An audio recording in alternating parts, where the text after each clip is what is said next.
Sounds good. Thank you, Martin. And hi, everybody. It's great to have the opportunity to talk to you tonight about this topic, how to succeed with online learning.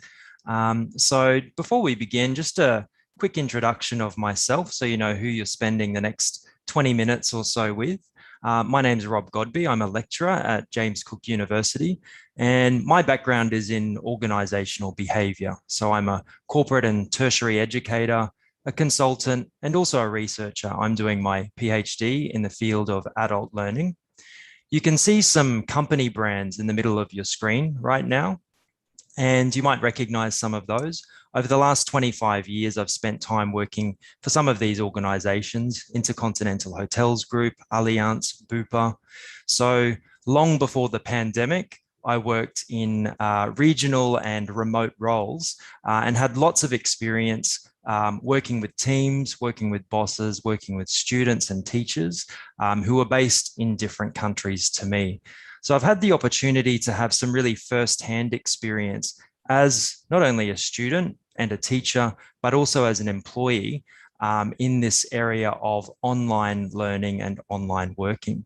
You can see some flags there on the screen. These are countries that I lived in. So although I'm from Brisbane, Australia, where I live now, I've also lived in the UK, Spain, the Netherlands, and in France as well. So I've had the opportunity to experience virtual learning and working from different perspectives. When I lived in Spain, I did my master's, which was an Australian-based degree. When I was living in France, I had team members and colleagues from all over the world. And now here living in Brisbane, I work with students from many, many countries around the world, especially across the Asian continent. So before we get into this topic today, and I'm going to leave some time right at the end of the session for you to ask as many questions as you want, but we'll just get through some content before we get to that point. But just to kick things off, I want you to think for a moment, what word comes to mind when you think about online learning? And I'd like you to share that word in the chat screen just to get a bit of a sense for how you feel about online learning. Give you a moment to do that now.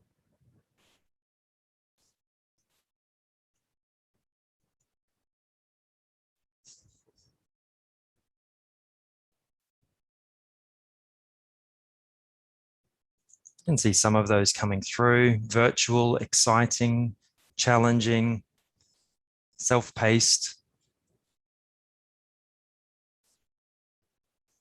What else comes to mind?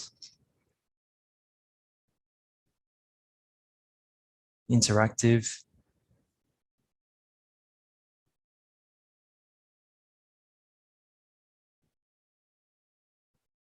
Cost effective.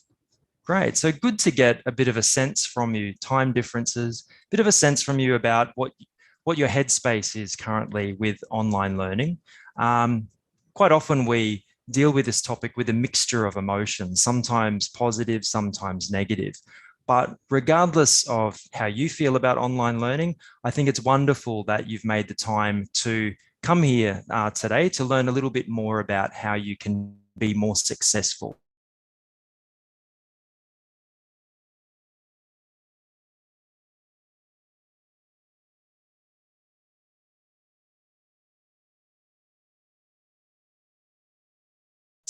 Less time than conventional learning. So it's a very efficient way to learn.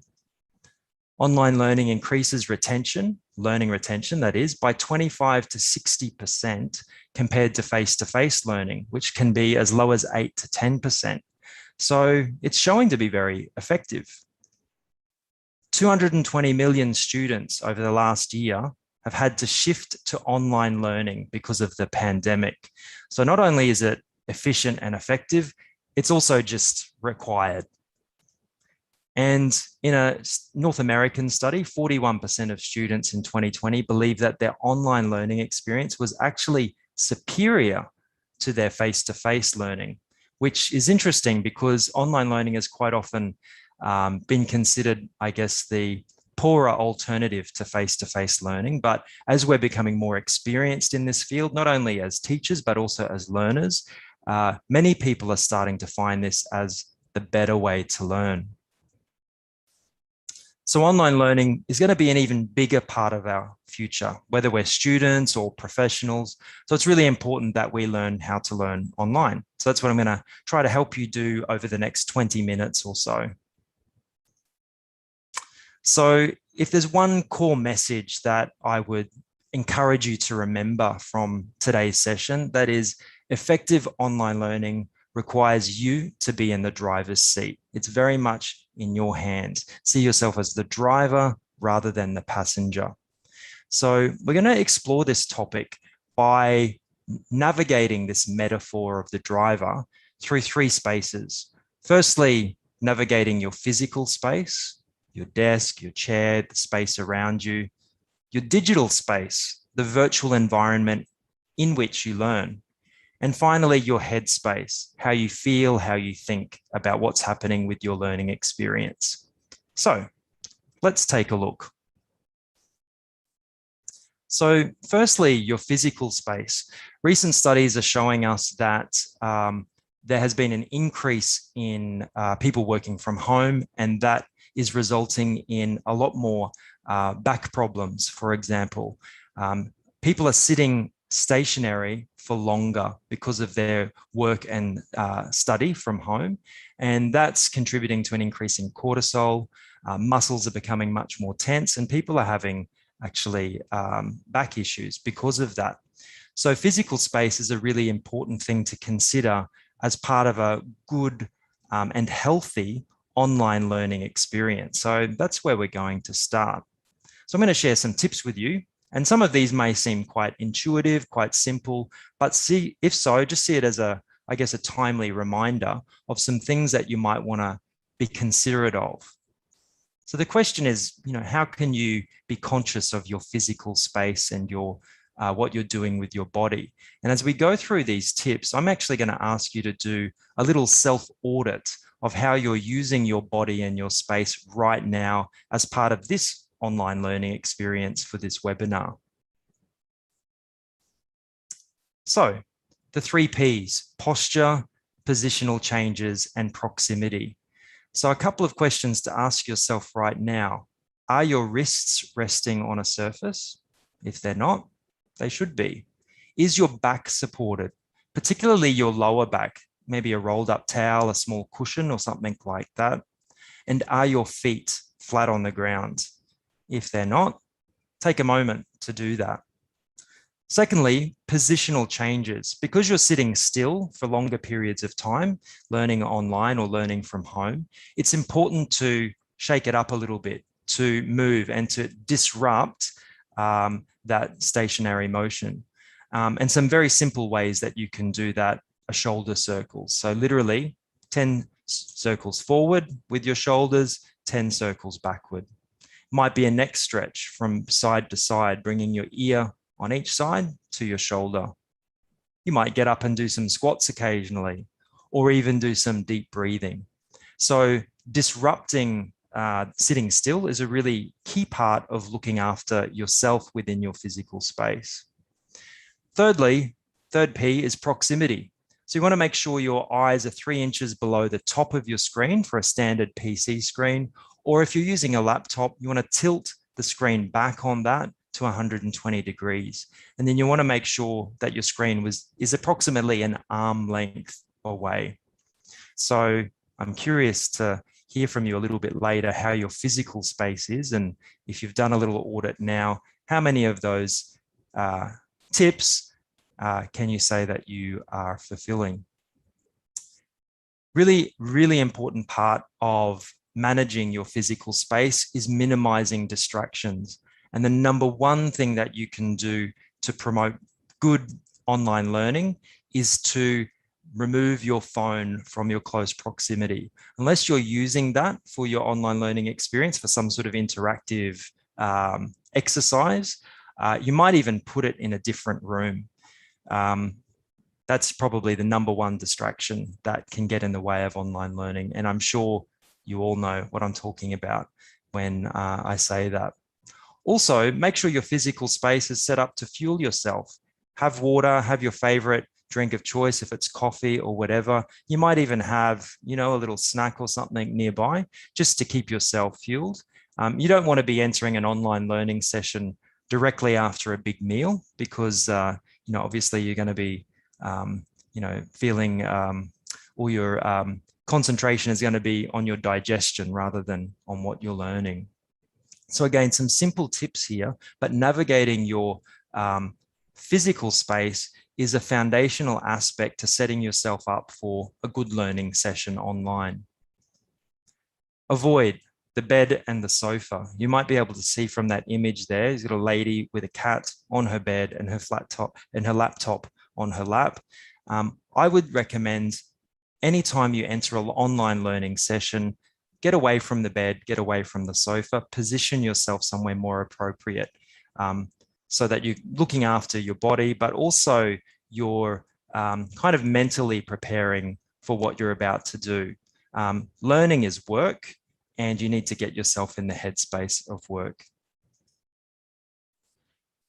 James Cook University has some best practices when it comes to online learning. And one thing that I always recommend to my students, particularly those that are challenged by their physical space, is to make the most of the physical space that you have. So we totally understand teaching at university that students share their space with flatmates or with family. Some students live in studio apartments. They don't have a dedicated study area. So it's just about working out in the space that you've got, how can you make the most of that? To give you an example, I have a student who uses an ironing board where you iron your clothes, and a seat, and sets that up as his desk because that's, a better alternative than sitting on the sofa or sitting on the bed.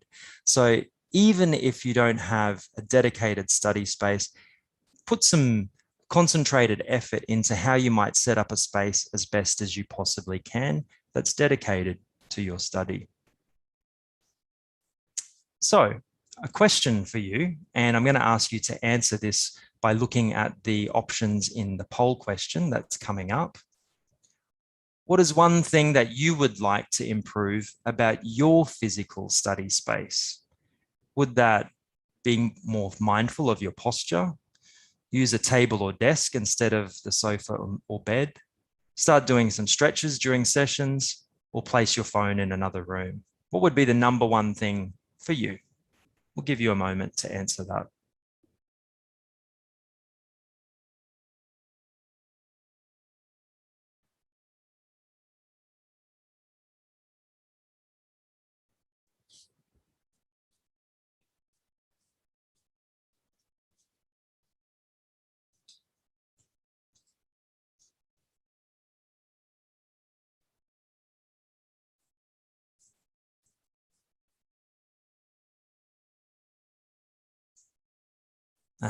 We have some results here. So most be more mindful of posture. Okay, fantastic. Followed by both at 28%, start doing some stretches, place your phone in the other room, and then use a table or desk. Good. Okay, so that's a potential action that you could already take in order to improve your online learning success. Let's continue, shall we? So the second space that we look at navigating is your digital space. If you think about the difference between learning in the physical classroom or lecture theatre or training room compared to the virtual digital environment, there are some obvious differences. One of the main differences is that it's a much greater strain on your cognitive load to be able to communicate virtually. When you're face-to-face physically in the same room, you subconsciously rely on facial expressions. You get a natural sense of what people are trying to say. You can hear them more clearly. You're aware of what's going on with your surroundings because you're immersed in that environment. That doesn't necessarily take concentrated effort. However, to pick up on those same signals when you're connecting with people, particularly peers or students or teachers in the virtual format, it takes a lot more effort and concentration. So your digital space needs to be navigated much more consciously and carefully. So here are some tips for how you could do that. Firstly, make sure you've got your best available internet available to you. The number one challenge that I experience with online learning, both as a learner when I'm doing my PhD, which I'm also doing remotely at the moment, but also as a teacher with my own students, is when there are internet issues. The internet is your lifeline to online learning. Without it, pretty much up the proverbial creek without a paddle. So that means that, sometimes these things are unavoidable when the internet cuts out or if it's slow, but some things you can do is to constantly keep an eye on it. Just recently, I was having issues where I was being constantly kicked out of the session. So I called my internet provider and we went through some troubleshooting, and I found out that my PC, for some reason, was constantly changing to my next door neighbor's Wi-Fi, which was very slow. And I didn't even realize that it was doing that. So now I need to go in and just double check my internet connections connecting to my own 5G to make sure it's working. Internet connections can be slow, and a call to your provider can actually make a big difference with that. So stay on top of your internet connection. Seems really obvious, but it's one thing to be conscious of. Secondly, use a laptop or a PC rather than a phone to connect through to an online learning session. So we have many people in this session today. I'm wondering, I'm a little bit curious about who might be connecting through on your phone. And if you have, and that's convenient, that's fine for now. But if you choose to study particularly a degree where you've got intensive lectures, interactive workshops that we do, breakout rooms, all sorts of different activities and learning events, a phone usually isn't good enough. Sometimes I'll work with students who are really limited by what they can do in our online learning sessions if they're using a phone. They maybe can't see the video we want to show, or join a breakout group, or see the slides clearly if we have some. So laptop or PC is ideal. Use some earphones, simple technical recommendation, but they'll always give you better sound quality and they'll help to avoid background noise. And you'll bother the people that you live with far less if you're using your earphones. Also really important, engage with the digital functions, okay? So quite often, whether you're using Blackboard or Collaborate or Zoom or Teams, you have a few basic things that you can do.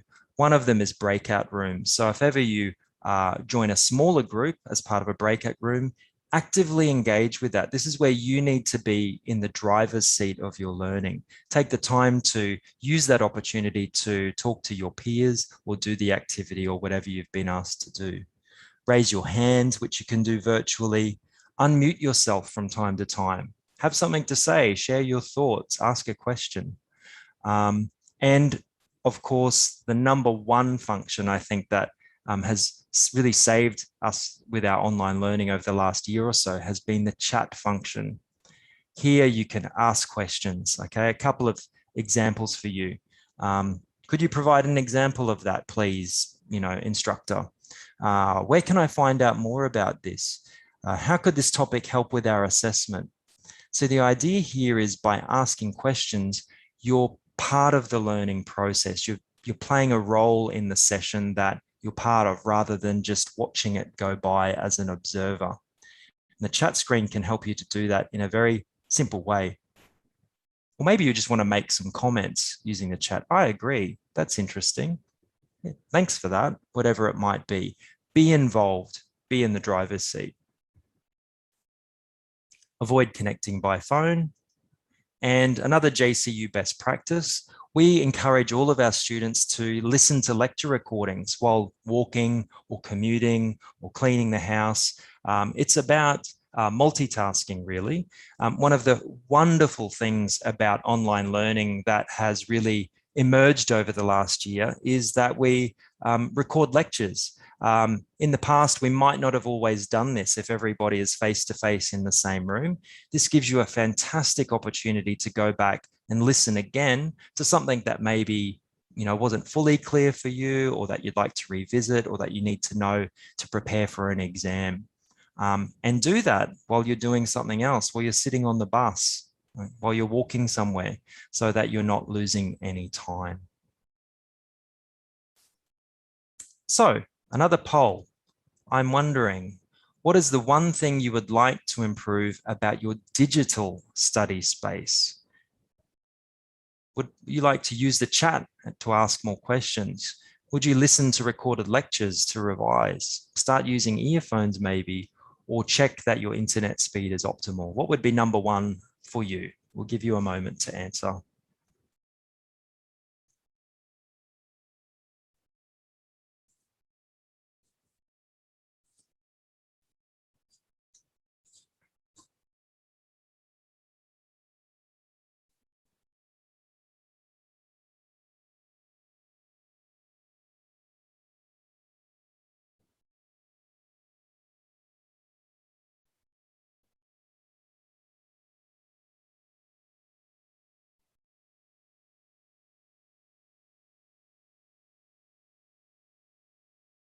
Okay, so listening to the recorded lectures to revise. Okay, that's number one, followed by using the chat to ask more questions, check the internet speed, and just one person to start using earphones. Okay, so I'm glad someone got something out of that tip.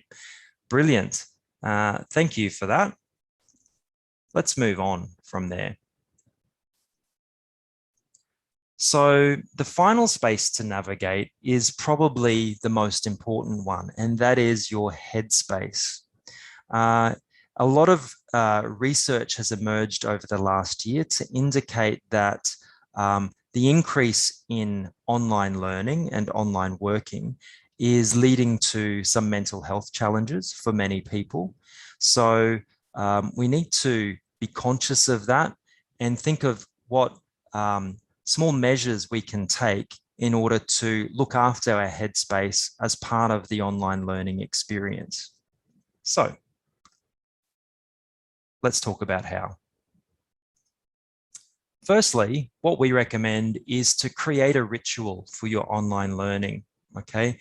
Particularly if you're learning from your home, you need to get yourself into the headspace of not being at home, but being in that sort of learning mode, and creating a simple ritual, particularly at the beginning of a session, is a good way to do that and to form habits that will transition you into that learning, I guess, environment.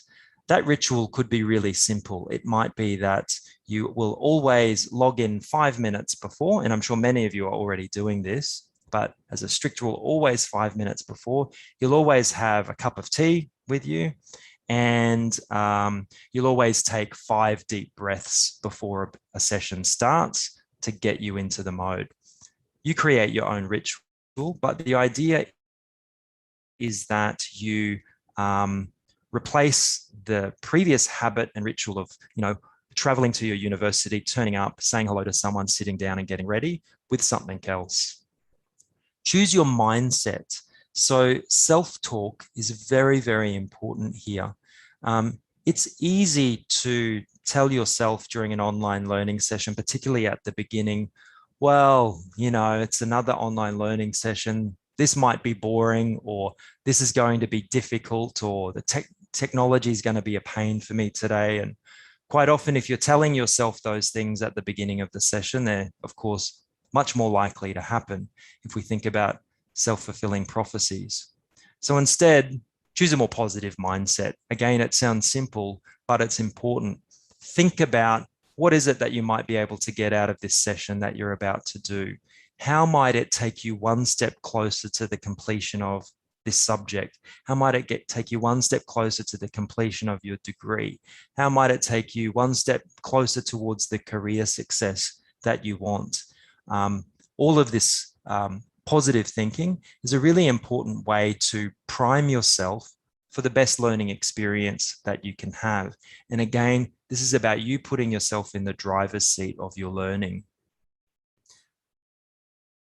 Bounce back from challenges. So we'll probably never be in a perfect world where the internet works, where we don't have background noise, where the dog next door isn't barking, and there are other disruptions from people we live with or whatever it might be.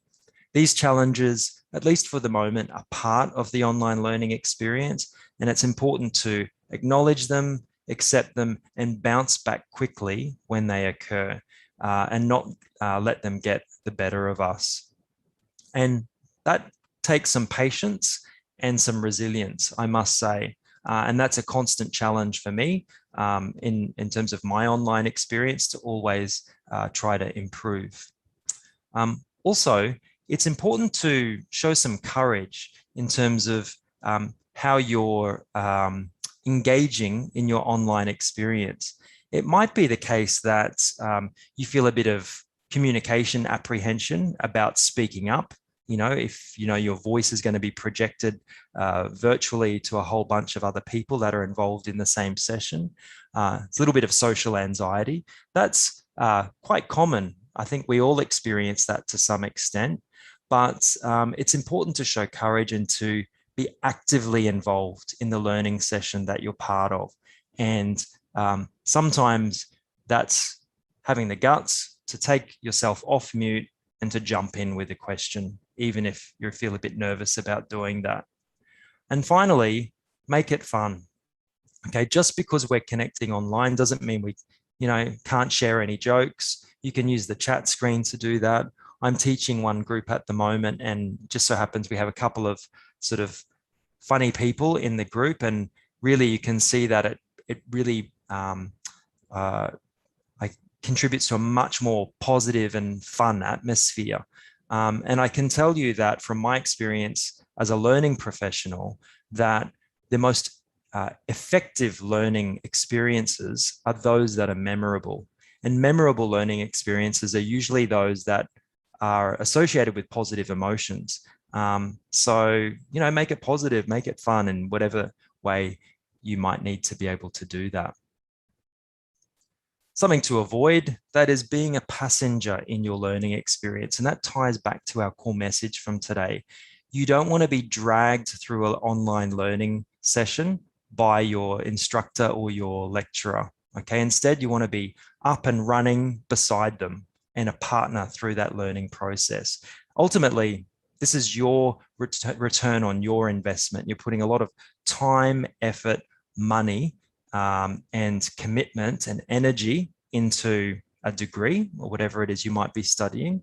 So you might as well try to get as much out of that as possible.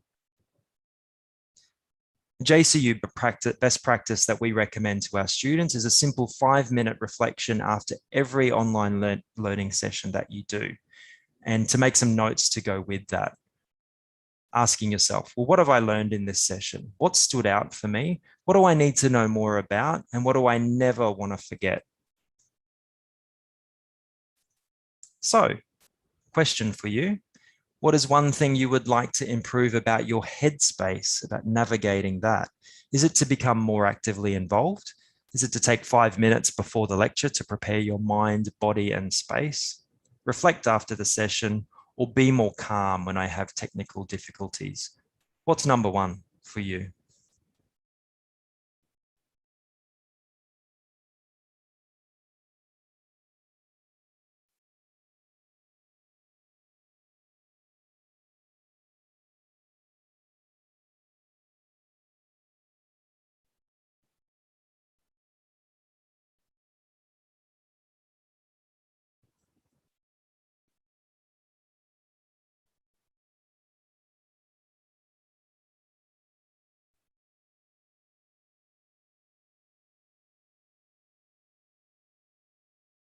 Okay, so a bit of more of an even spread here.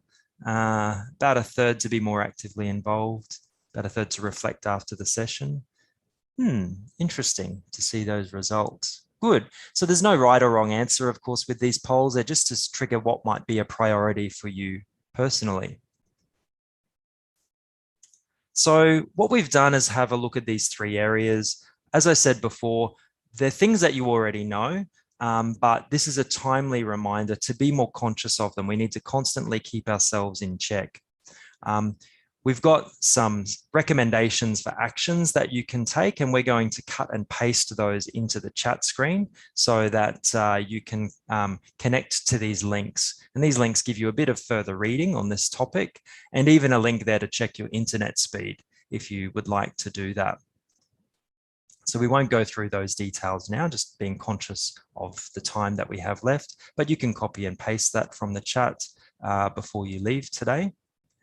Additionally, tomorrow we're going to email you with a takeaway tool. So the topics that we've been covering today are all summarized in the PDF that you can see on your screen now, which ultimately encourages you to be more conscious of your physical space, your digital space, and your headspace to really get the most and to be successful with online learning. So that's as much as we're going to cover for the session in terms of content about this. So we would be very happy to answer questions that you might have about this topic or anything more broadly related to James Cook University and some interests that you might have there. Thank you, Rob. Thank you very much for the session today. It was very insightful and a lot of very actionable tips. So I'm sure there's some students or potential students will be convinced to start to study online. So yeah, please ask your questions in the question and answer chat, and Rob would be happy to reply your questions. If you have any questions about studying at James Cook University Brisbane, whether you are in Brisbane or Queensland, then you can attend face-to-face classes, or you are based overseas and you are thinking about, you know, your career and how you can take your career to the next level by starting a degree potentially here and coming here in Australia once the border restrictions are lifted, which we are all waiting for.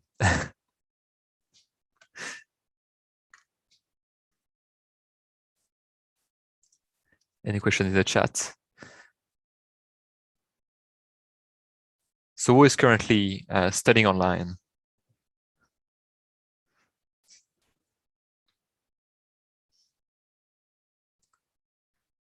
Oh, got a lot of good engagement, Rob. Caroline is studying online. Excellent. Good on you. Well, I hope this session was useful, Caroline. John as well. Sharif, yeah. Rob, we have a question from Ian asking, are there any tips when you have to manage combine face-to-face and online learning? So it depends if who's managing, the learner or the lecturer. Tips for the learner or for the teacher? For the learner. For the learner.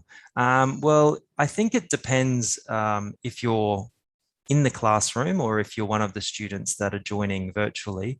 Obviously, many universities and colleges are doing what we call hybrid teaching at the moment, where there's a mixture of people physically in the room and some joining virtually. It's very commonplace at the moment. And I think if you're a learner in that situation, the same logic applies to be actively involved, to try to find ways to connect with the other people that are in the session. If you're joining virtually, to do that via chat, to unmute yourself to ask questions, and to take responsibility and accountability for being involved in the session rather than expecting your instructor or your lecturer to be directing questions your way. It's your learning, you're responsible for that, and the role of the universities and the lecturers is to support you as much as possible with that as well. And the same, if you're face-to-face, don't be afraid to respond to or to join in virtually from your own laptop in the room, or to ask somebody who happens to be joining virtually from another country to ask them a question. It's all about interaction and engagement. They're very simple things, but this is the way that we learn ultimately. Excellent. Thank you, Rob. So is there amongst the attendees any students who are currently overseas and are considering in studying in Australia and had any question about, the degrees or James Cook University, we have here attending Shrikan, or marketing director, who is available to answer any of the questions you may have about studying online or JCU Brisbane campus. Feel free to ask your question in the chat while we are Shrikan available. You may have some question later as well. So if you would like to reply our email with any of your questions, or you would like to discuss privately or have a course consultation with a course advisor, please let us know and we'll organize that in the coming days.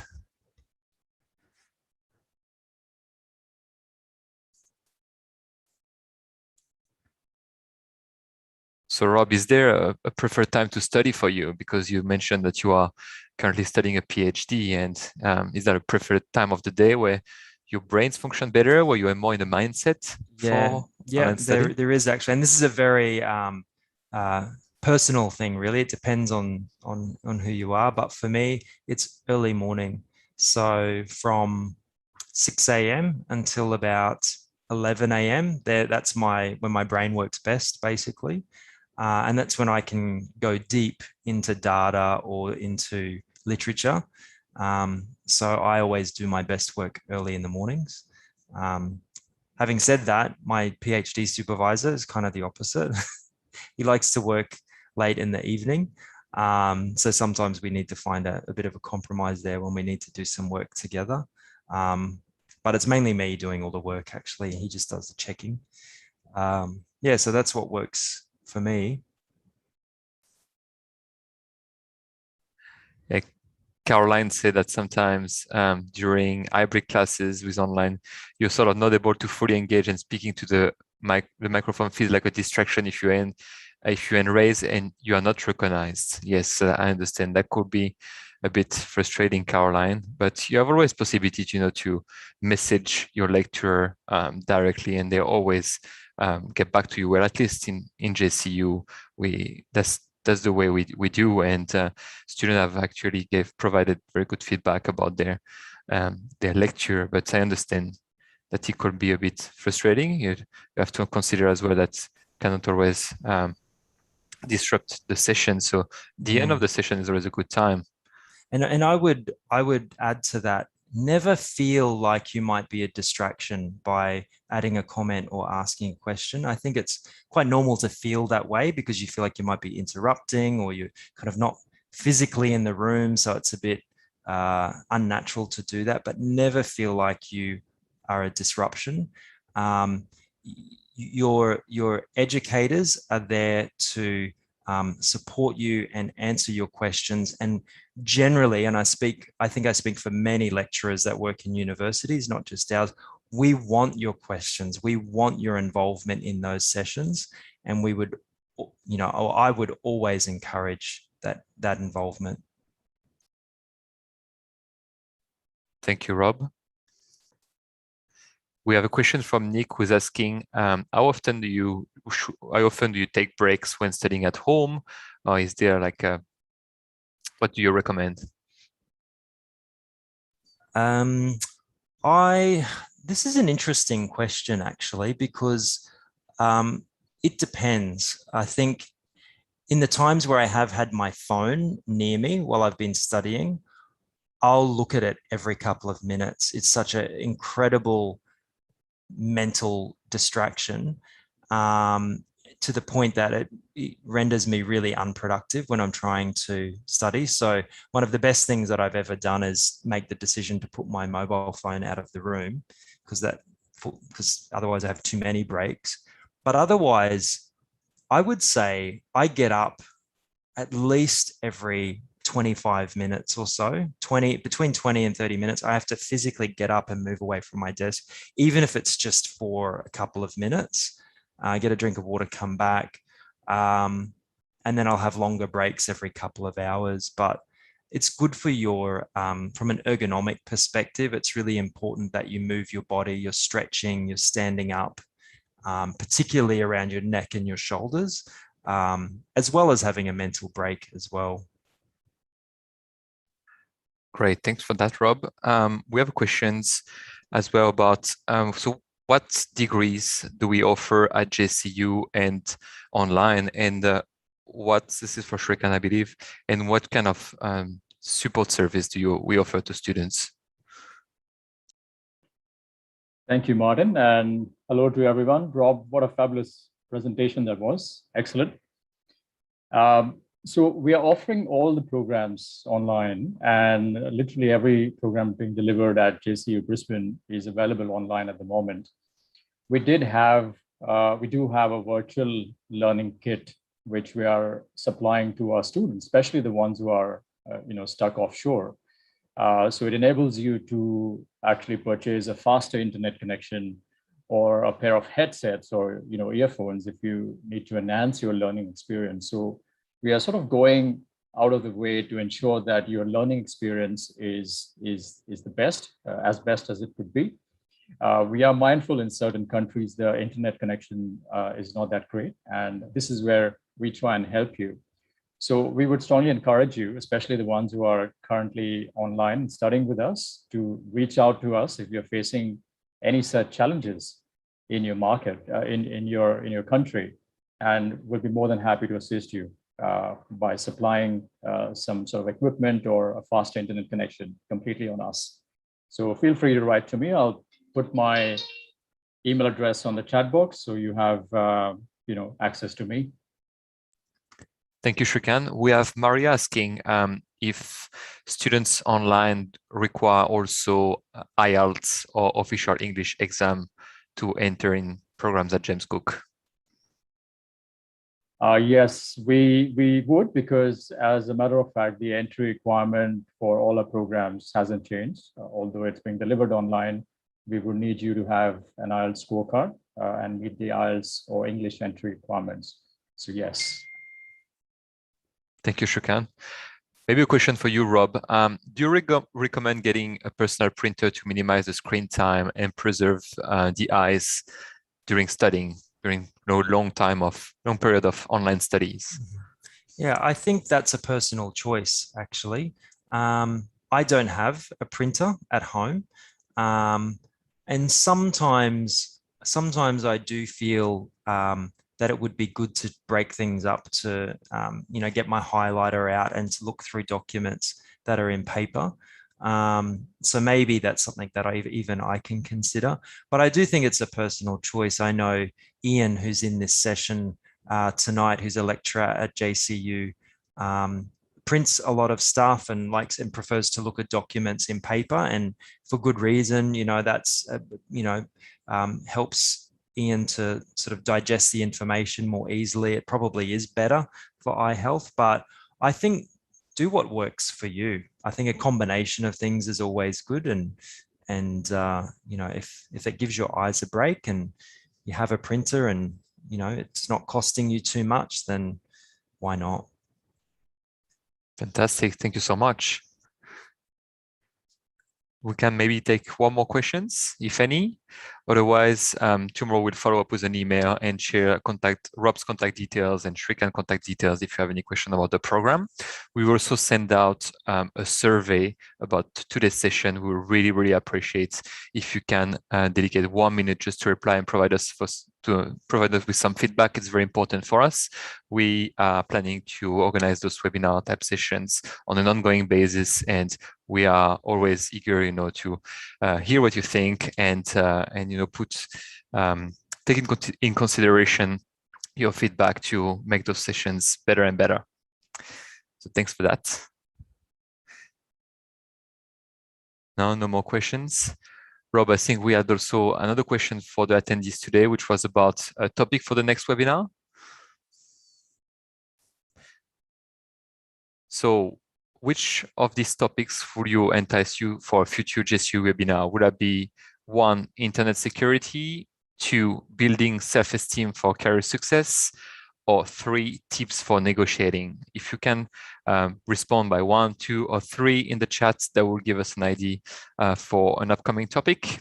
We have a range of webinars already scheduled, but it's good to hear what people want to see. A lot of 2 and 3s. Yes, 2 and 3s are trending. So would you be the subject expert, Rob, for those the 2 and 3, topic 2 and 3? Well, they are 2 topics that I teach at JCU, but we also have some other lecturers that know a lot about these areas. So could be me, could be one of our peers. Wonderful. Well, gentlemen, I think that's it. So thank you so much for participating in the session today. Thank you to all our attendees for staying until the end and to be asking so many questions. We hope you like the session. Session will be available online on our Facebook and YouTube channels if you want to view or review. We'll be following up with an email, as I said, tomorrow around the same time. So please reply to us with your survey response. That would be greatly appreciated.